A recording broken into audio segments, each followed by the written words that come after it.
In this interview, we hear from Dr. Dan Moore. He's an emergency medicine resident in New York City. He shares what it's like working in the ER. So without further ado, let's get started. Hi, Dr. Moore. Thank you so much for joining me today. I'm going to call you Dan for the rest of this, but wanted to put that out there. I am so thrilled to get to talk to you today about your career. Thank you for joining me. Thank you so much for having me, Bridget. This is crazy. Yeah. So can you just give me a little background on your residency? So my residence right now, I'm an emergency medicine resident. Basically, my program, I work at, it's called Metropolitan Harlem, Met Harlem. It's a 3-year residency where we train in emergency medicine and critical care. I spend most of my time at Metropolitan Hospital, which is on the Upper East Side. And I also rotate through Harlem Hospital. As you can see, I'm wearing my Harlem Strong shirt. Yes. And I am almost at my last year of residency, about to graduate and become a attending. That's crazy. I'm so excited for you. I'm excited. I'm terrified. I'm a whole bunch of things. So now, was it during your rotations that you decided that you wanted to specialize in emergency medicine? How did that work for you? So it's actually really funny. And you actually might remember this. We were friends before back in college where we met. Yeah. I was dead set on doing surgery when I went to medical school. Yes, that was the only reason that. I went to medical school, is to become a surgeon. I would talk about it all the time, and I was so excited and hyped up for it. And the process of medical school is that during the 3rd and 4th years, you do clinical rotations, which is the 3rd year, we kind of get a chance to see all the different specialties and play around with the residents and see what we kind of like. And during that year, I was very set on surgery, which unfortunately for me was my last rotation of the year. And the 2nd day of my rotation, I realized this is not at all what I want to do. That's for like me, best case scenario though, like feeling. Yeah, I mean, it is and it isn't, because you kind of want to learn that earlier on in the 3rd year, but I learned it pretty late in my career. Mm-hmm. But for me, just the hours wasn't what I wanted. The personalities I just didn't vibe with. I do love the OR and I love doing the operations and the procedures, but I couldn't handle that. What I do like though in medicine is, one, I love the lifestyle that emergency medicine gives me. It's very shift based. So you come into work, you work, and when you leave, nothing else. There's no homework, nothing else you need to look up, no other questions or anything going through your mind. And then in emergency medicine, you kind of have to be a subspecialist in everything. You never know what's going to come into the door, right? You need to know what every single pathology, every single age, you can see every spectrum of a disease and pathology. And then on top of that, it's very procedure based. So, just yesterday I had to intubate a guy. I put in a central line in another patient. So I get to do a lot of things with my hands, which I love. Yeah, that's crazy. So now in your current position, do you see just like absolutely wild things, or is it pretty like standard, maybe like the same 10 like emergencies? So that's a good question. A lot of it is very urgent care. This patient, I've been coughing for the past 2 weeks. Oh, I stubbed my toe and it's been hurting me for 3 years. Not really an emergency, right? And it's all good and dandy. I love to be the primary care physician for a lot of the patients, especially where I work. It's a lot of underserved population, so they don't have good follow-up, not the greatest education. And that's where my role comes in. But what gets me excited and what I love about my job is the critically sick and acutely sick patients. And that's really what we train for. We train to make sure that the patient that comes in isn't going to die within the next 5 minutes, 5 hours, 5 days, 5 weeks. And like I said, I had a few crazy cases yesterday. And that's the kind of thing that, I go to sleep feeling good about myself, excited to come in the next day. But yeah. I think it's unavoidable to ask how getting the start of your career during a global pandemic has affected you. Do you think that it's beneficial that something this out there is happening during these core start years for you? Or are you just like, I would prefer if this never happened? Thank you very much. Oh, that's a loaded question. So, I mean, the cool thing is especially in emergency medicine, I had to deal with the influx of this entire pandemic. New York got hit very hard. New York City got hit very, very hard.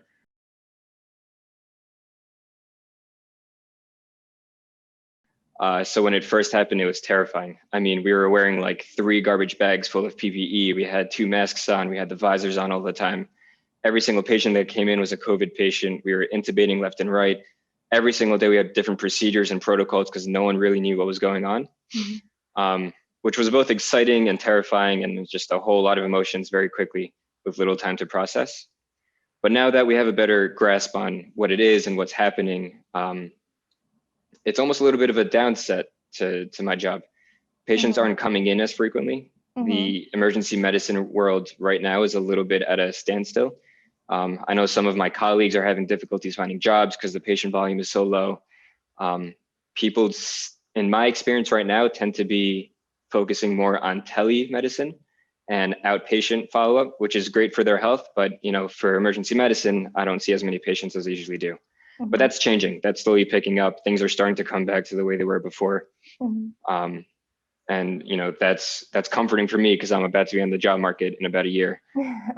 So it's going to help me out a lot in my career. Yeah, I feel like I saw a lot of these articles detailing how people weren't going to the ER if they had symptoms of maybe a heart attack just because they were scared of getting COVID. Is that what you're referencing? Yeah, I mean, it's crazy.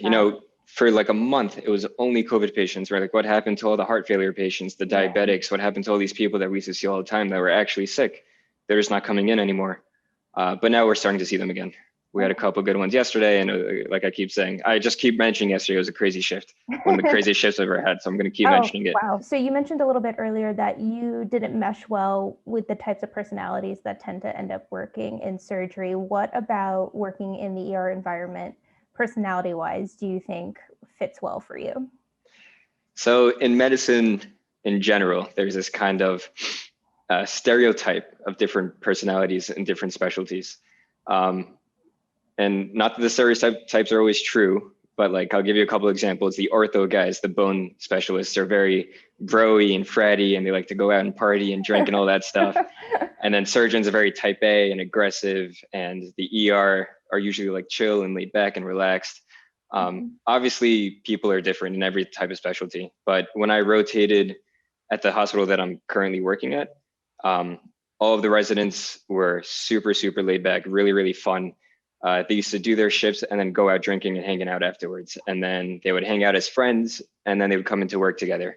And I loved that culture.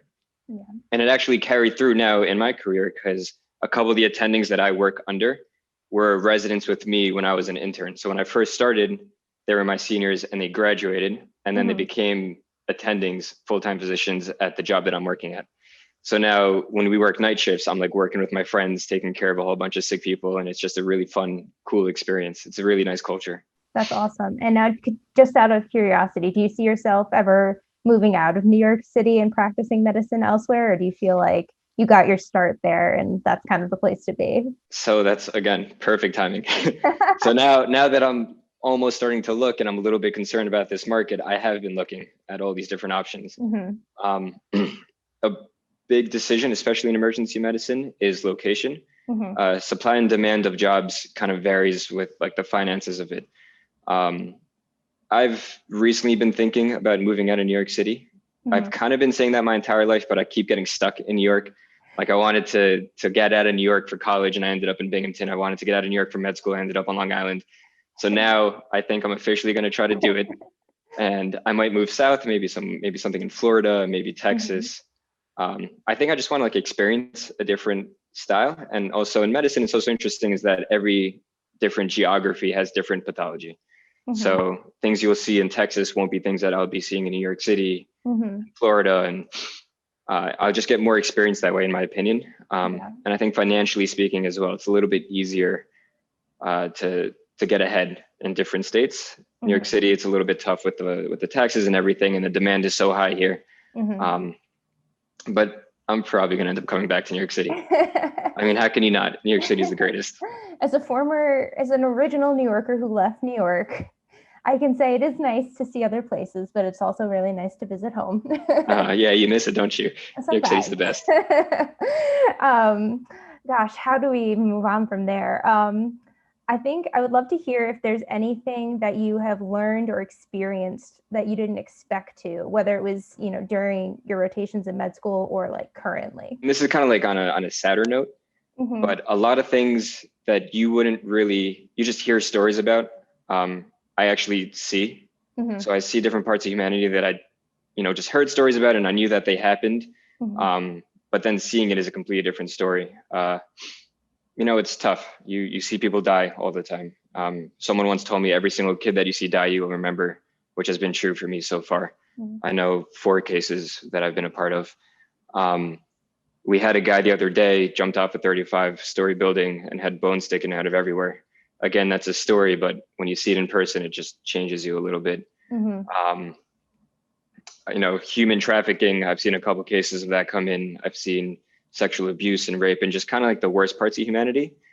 And that does take a toll on you, but that's where your residents and your colleagues and even some of your patients, that's where they kind of bring you up.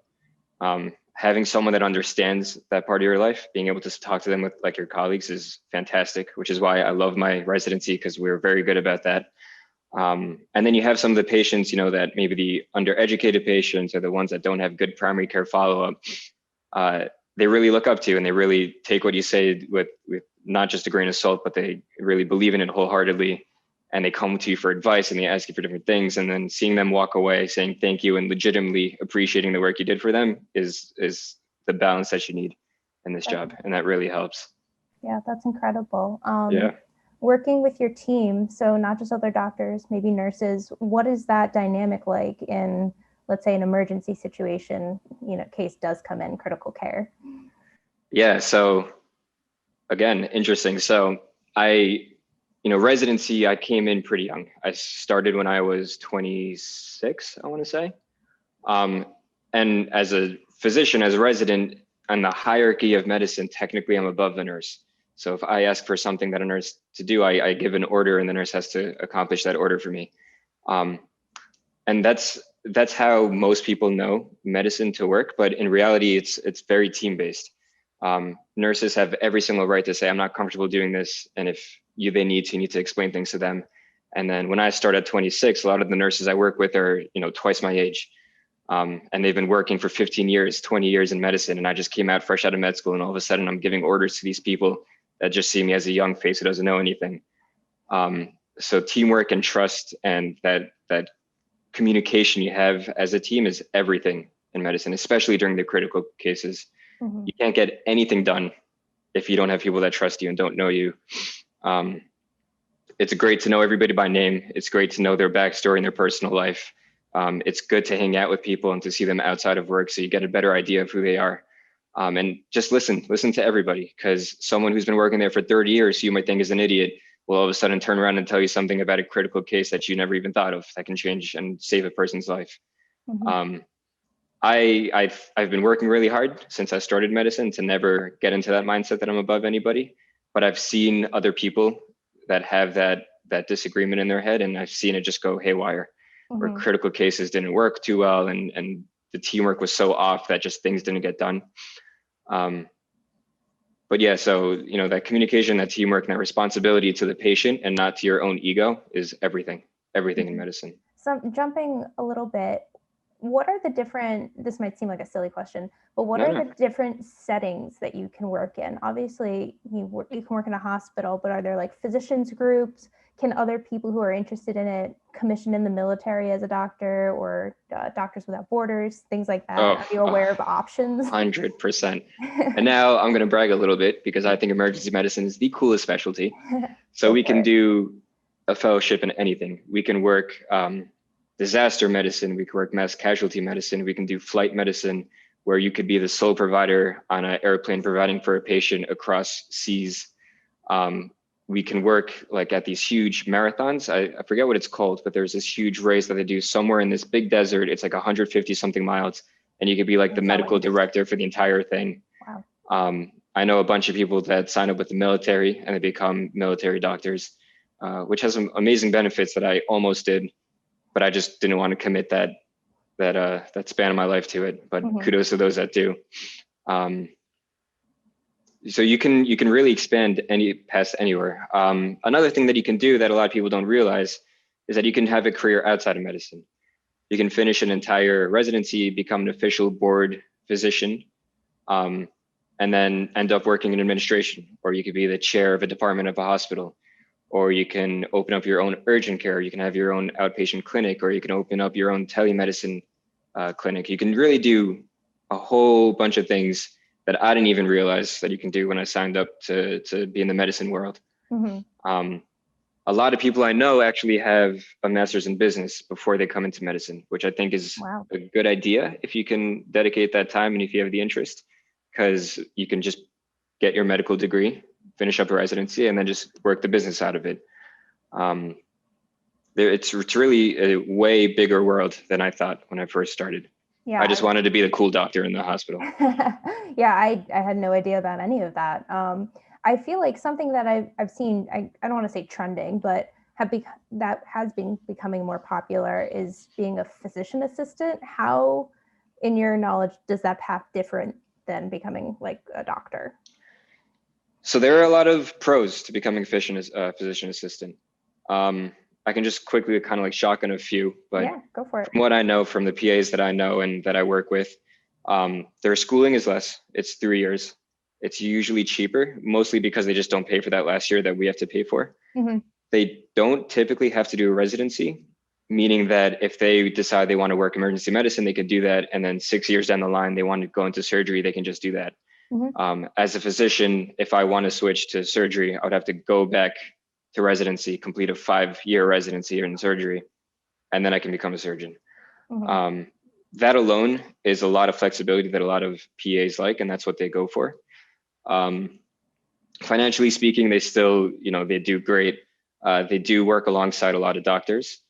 The one thing that you unfortunately don't have too much of is autonomy in certain fields, meaning that you're always going to be working under an attending, which is a physician, a board certified physician. Otherwise, so it's a specialty that's kind of blowing up. And I know NYIT actually has a PA program, which is the school that I went to for medicine. It was a good field. Actually, for a minute there, I thought that I want to do it. But then I just always had in my mind that I wanted to become a doctor. So that's where I went with. Yeah, well, the reason that I ask is I feel like that one less year of school and tuition is probably very, very appealing for people. So to get an inside opinion as to, why it's worth it to continue on and become a doctor. Yeah. Nice to hear. When you are working with a patient, what is your favorite aspect of that interaction? Obviously, in most circumstances, it's not a good experience for them. So what draws you to staying with emergency medicine? So there are a few things. On the lighter side, I would say I like making my patients laugh. I think I'm funny. Most people don't, but I still try. You got me to laugh. So I always like to make all these stupid, corny jokes, especially with the patients that aren't that sick. And I try to get them to crack up. And at the end of their treatment, if they're happy with what they got and they understand their disease and their pathology and the treatment, that to me is very satisfying. And I really enjoy that part of my job. But of course, being emergency medicine, I love the critical patients.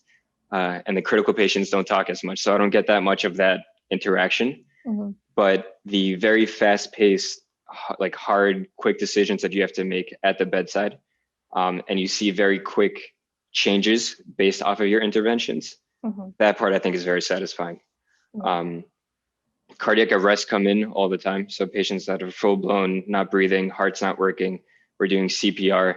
On TV, it looks cool, the CPR things going on in the background, but from the medical standpoint, there's so much more medicine that goes into treating that patient and trying to bring back that heart rate that I guess films and TV don't capture well, and I guess for a good purpose.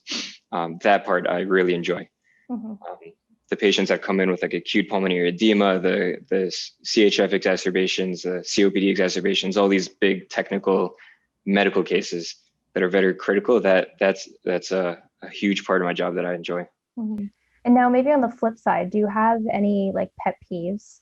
Like maybe someone comes in, they've Googled their symptoms. They're like, I have this. And you're what do they call that? Dr. What is it? I don't know. There's this thing that they always laugh about, whatever. Yes. So the patients, I think they know better than you. Those are really frustrating. And not because I don't don't care to explain and teach, but when you explain and teach and you have all these years of training and practice and all this evidence to support the medicine that I'm trying to preach to you, and then you pull up a Facebook article that says, oh, if I drink whiskey every day, my heart's going to get better. No, that part's frustrating. Where I work, we do get a lot of intoxicated patients, drunk patients, a lot of psychiatric patients. That can get pretty taxing after a while. They're never happy. They're always angry. They're always screaming and yelling and throwing things at you and trying to hit you. And I've gotten hit a couple of times. I've had pee thrown at me a few times. And then when they leave, they curse you out as they walk out the door. So it's just like, I helped you. I took care of you. I didn't tell you to get drunk or intoxicated in anything. And there's no appreciation or gratification for what was done. And then I'll see you again in 12 hours because that's just what you do. That part is taxing and difficult. But like I said before, is that you have the patients that actually need help and actually appreciate, and that kind of balances out everything. I have a mentor that I work with who's been kind of like mentoring me through residency. And she always says, you can have a shift where you have 20 intoxicated patients who are throwing, screaming, yelling, cursing at you, but just focus on that one patient that you helped that appreciates you. And that's where your energy should go, not into the ones that, are frustrating and hard to deal with. Awesome. And I've been trying to do that, and it works. It works sometimes. Yeah, that's awesome. Other times not so much. Yeah, a few cups of pee thrown at you later, I'm sure it's a little more challenging. Yeah, when it's cold out and my scrubs are all wet. Yeah, that's not fun. Yeah, I think we've been talking for quite a bit of time, and I'm sure people who watch this will have better questions than I had. So maybe we can follow up later on. But yeah, sure. One of my last questions for you is, do you ever work in tandem with the other emergency services? So maybe like EMTs, firefighters, police officers? All the time, all the time. So what we get a lot are, we call them notifications. Basically, we have this phone in our ER that rings and this big strobe light comes on. Basically, what that means is that there's an EMS service, ambulance, FDNY, whatever, bringing in a critical patient, and they're letting us know ahead of time that, hey, we have this critical patient coming in. We're going to need very acute interventions. We're about 5 minutes out. Here's what's happening with the patient. So we have constant interactions with all of those paramedics and EMTs, Bs, and ALS. Police we see all the time. I'm like friendly with a bunch of the police up here and the FDNY guys, just because they always bring in patients. They bring a lot of intoxicated patients, the psychiatric patients, and then just patients that are sick or whatnot. So we do get to see them a lot. I've actually ended up treating a lot of them. If they get hurt out in the field, then they come to me and we treat them. Which is kind of funny too, because I'm like friends with you and I walk in, I'm like, oh, now I got to ask you all these really personal questions you weren't expecting to answer. But yeah, no, we get pretty close with them, with the EMS crew. And another little shout out to my program, and I know a lot of other programs do this, is we actually do a rotation where we work in the ambulance. I think in my program, we do it for about a week. I think other programs probably a little longer, but we get to work with FDNY, obviously New York City's finest, right? So. No, that's going to be fun. I'm excited for that part of my journey. Awesome. I guess to wrap up, do you have any words of wisdom to maybe kids who are in undergrad studying biology, want to be a doctor? Anything you would say to younger Dan? Younger Dan, I would say really do your research. When you get on the road of medicine, it's a lifelong dedication. And I did my research when I was an undergrad, thinking that I wanted to go into medicine, but I really didn't understand it like I do now. I think the best way to do that is to try to find someone who's in medicine and really ask them every single question. I don't want to sound pessimistic, but when you start residency, you're kind of trapped. It's very, medical school is very expensive. You put in a lot of time, a stupid amount of time. Especially when I was studying for my boards, I was in my room 10 to 12 hours a day studying, not leaving. Residency is draining. You're working all the time, but you really have to love it. You have to know what you're getting into, and just keep pushing. I know a lot of people that got into medicine for the wrong reasons and they're just drowning. They're just not happy. It's hard to come into work and it's pretty obvious and clear. So do your research. Feel free to ask any questions, find someone who knows what they're doing, and just pursue. Awesome. Well, thank you very much, Dr. Moore. Like I said, I feel like there will be follow-up questions afterwards. So maybe we'll chat again soon. Yeah, I would love to. It's been fun. Awesome. Thanks. No worries.